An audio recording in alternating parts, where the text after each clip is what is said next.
Use expired ID to get to UK, says Minister in charge of flawed eVisas. Passengers will be allowed to use expired identity documents to travel to the UK because of flaws in the eVisa system, a minister has told The Guardian.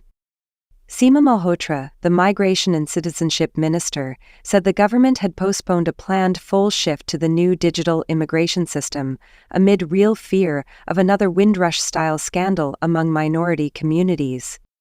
It follows complaints from eVisa applicants who have failed to gain access to the new digital immigration system so they can demonstrate they have a right to return to their homes in the UK. Most physical documentation proving the right to remain in the UK, such as biometric residence permits, will no longer be valid as proof of residency from 31 December. It is understood that hundreds of UK residents have struggled to access the system from abroad and so cannot return to their homes, Home Office insiders said. Migrant workers have complained that without an eVisa, they could not access employment or housing.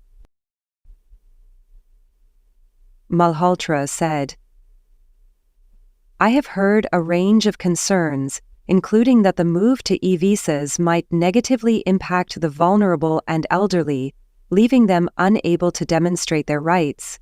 I know that international travel is also a particular point of concern ahead of the festive period. I have therefore brought in changes to reflect these concerns. This includes working with airlines to allow biometric residence permits, or EU Settlement Scheme, EUSS, biometric residence cards that expire on or after 31 December to be accepted as valid evidence of permission to travel until 31 March 2025. Malhotra, who represents the multicultural seat of Feltham and Heston, said there were concerns that without access to eVisas, migrant communities could be locked out of their rights. The new Labour government committed to righting the wrongs of Windrush.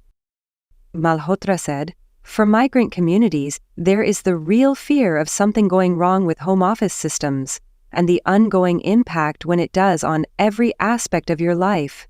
That's why we've been so focused on listening." The Home Office is setting up a 24-hour helpline for airlines attempting to identify documents over the new year. It is understood that hundreds of UK residents have struggled to access the eVisa system, Home Office insiders said. The Home Office has been issuing eVisas for several years, including the EU Settlement Scheme, EUSS, after Brexit, skilled work visas, and for Hong Kongers applying for the British National, EU visa. Paper documents were supposed to be completely phased out and replaced from 1 January. The Home Office ceased to issue physical biometric residence permits on 31 October 2024. Employees holding physical permits were required to register for an eVisa before the end of the year. The last government in April announced the plan for a full rollout of eVisas, starting on New Year's Day.